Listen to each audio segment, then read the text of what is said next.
अपने ही घर में मुट्ठी भर जाट सैनिकों से हार गए थे राजस्थान के सारे बड़े राजघराने। जी हाँ, कब, कहां, कैसे और क्या रहे इसके कारण सब कुछ आपको बताऊंगी डिटेल में ये हिस्ट्री, इसलिए जुड़े रहेगा आखिर तक हमारे साथ। नमस्कार, मैं हूं चेतना शर्मा।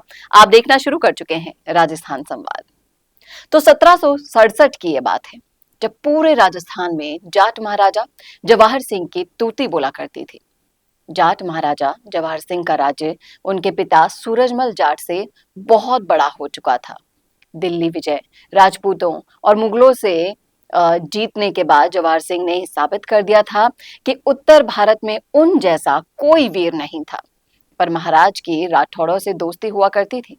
पश्चिम राजस्थान के राठौड़ उनसे जब भी मिला करते थे तो पगड़ी बदला करते थे। और महाराज ने कभी ये नहीं सोचा था कि एक जाट राजा को धोखे से मारने के लिए पूरे राजस्थान की 8 राजपूत जातियां मिलकर षड्यंत्र रच रही थी। और इन सारे षड्यंत्रों से महाराज बिल्कुल अनभिज्ञ थे। उन्हें ये नहीं मालूम था कि उनकी पीठ में छुरा घोंपा जा सकता है। राठौर ने शक्ति प्रदर्शन के लिए महाराज को एक बार राजपुताना में घूमने के लिए कहा और साथ में महाराज माता किशोरी जी को भी साथ ले गए ताकि वो पुष्कर स्नान कर सके और जाट वंश की ताकत को भी देख सके। और साथ ही में प्रताप सिंह नरूका नाम का राजपूत भी उनके साथ था, जिसे महाराज ने शरण दे रखी थी। यही प्रताप सिंह नरूका आधे राजपुताना का दुश्मन निकला। पर किसी की हिम्मत नहीं हुई कि महाराज से नरूका को मांग ले। और बाद में यही प्रताप सिंह आस्तीन का सांप बनकर उनको डस निकला। 1767 में 5,000 का एक जत्था लेकर महाराज जयपुर में ढोल बाजे के साथ घुसे। किसी की भी हिम्मत नहीं हुई कि बस उन्हें देखते रह गए सभी लोग। और जिस तरह से इसमें जो हिस्ट्री में बताया गया है, जिस किताब के सौजन्य से मैं आपको ये कहानी बता रही हूँ, उसमें मावड़ा मंढौली का युद्ध भी है। ठाकुर देशराज के इतिहास से ये किस्सा मैं आपके सामने लेकर आई हूँ। ठाकुर देशराज इस मामले में लिखते हैं कि भारतेंदु जवाहर सिंह ने पुष्कर स्नान के उद्देश्य से सेना सहित यात्रा शुरू की थी। प्रताप सिंह भी महाराज के साथ ही था, जिसके बारे में मैंने भी आपको थोड़ी देर पहले डिटेल में बताया। जाट सैनिकों के हाथ में बसंती झंडे फहरा करते थे। जयपुर नरेश के इन जाट वीरों की यात्रा का समाचार सुनकर कान खड़े हो गए। वो घबरा से गए। हालांकि जवाहर सिंह इस समय किसी ऐसे इरादे में नहीं गए थे, पर यात्रा की उन्होंने बड़े ही शाही ढंग से।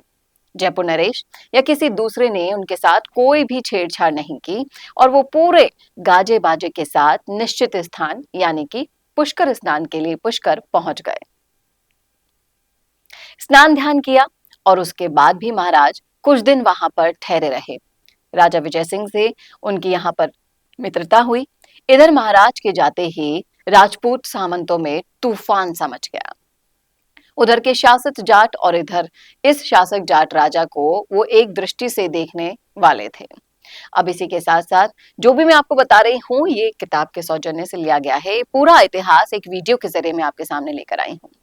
इस शूद्र विचार के उत्पन्न होते ही सामंतों का पूरा संतुलन बिगड़ गया और एक झुंड जयपुर नरेश के पास पहुंचकर उन्हें उकसाने लगा। लेकिन जाट सैनिकों से जिन्हें कि उन्होंने जाते समय उन्होंने देख लिया था, उनकी वीरता और बहुत ज्यादा संख्या में वो लोग थे, यानी कि अधिक तादाद को देखकर आमने सामने का युद्ध करने की उनकी बिल्कुल हिम्मत नहीं हुई। अब जवाहर सिंह को अपनी बहादुर कौम के साथ बहुत ज्यादा लगाव था।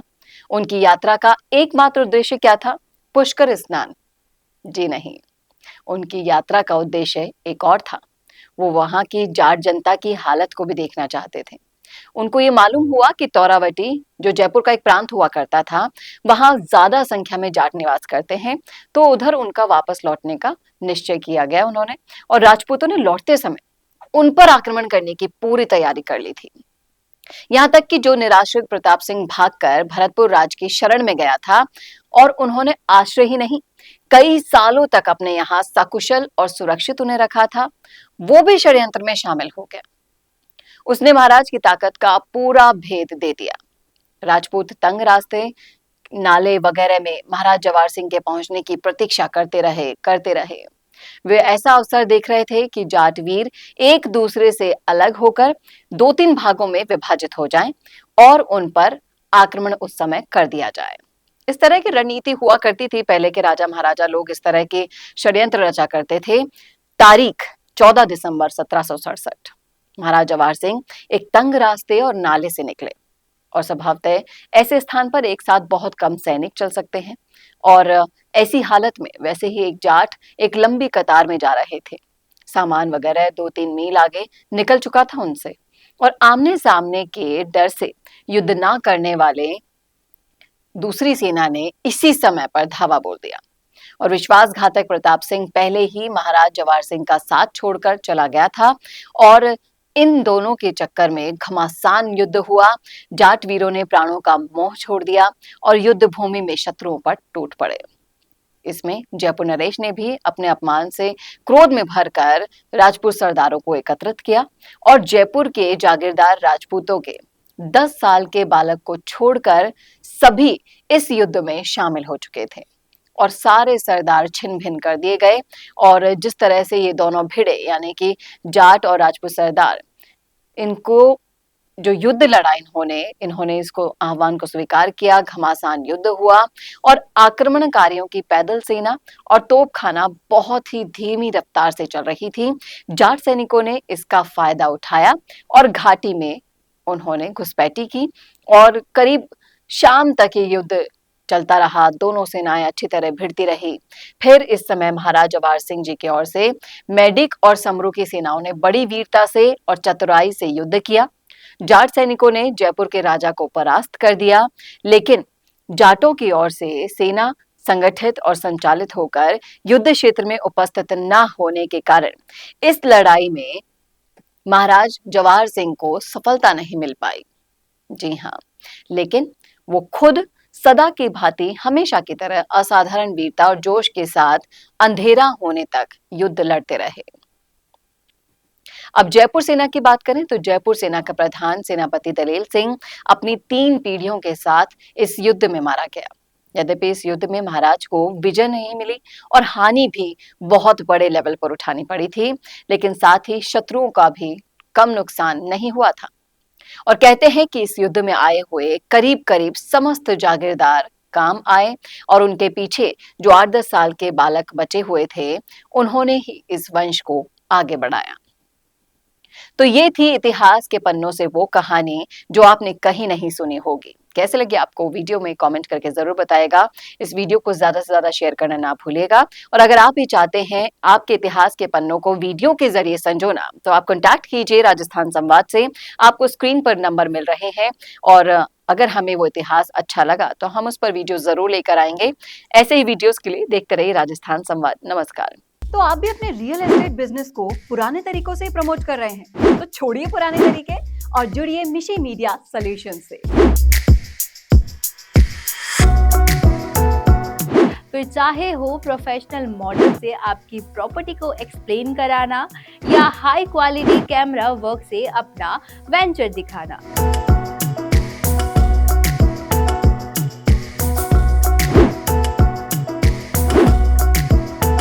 मिशी मीडिया सॉल्यूशंस प्रोवाइड कराते हैं वीडियो प्रोडक्शन की वर्ल्ड क्लास फैसिलिटीज। फिर चाहे वो आपकी प्रॉपर्टी का आउटलुक का हो प्रोफेशनल ड्रोन शूट,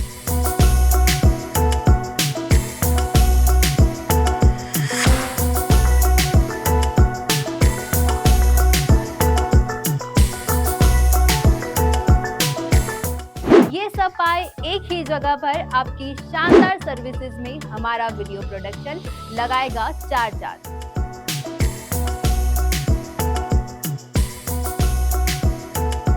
तो सोच कर रहे हैं, आज ही नीचे दिए गए कॉन्टैक्ट्स पर कॉल कीजिए।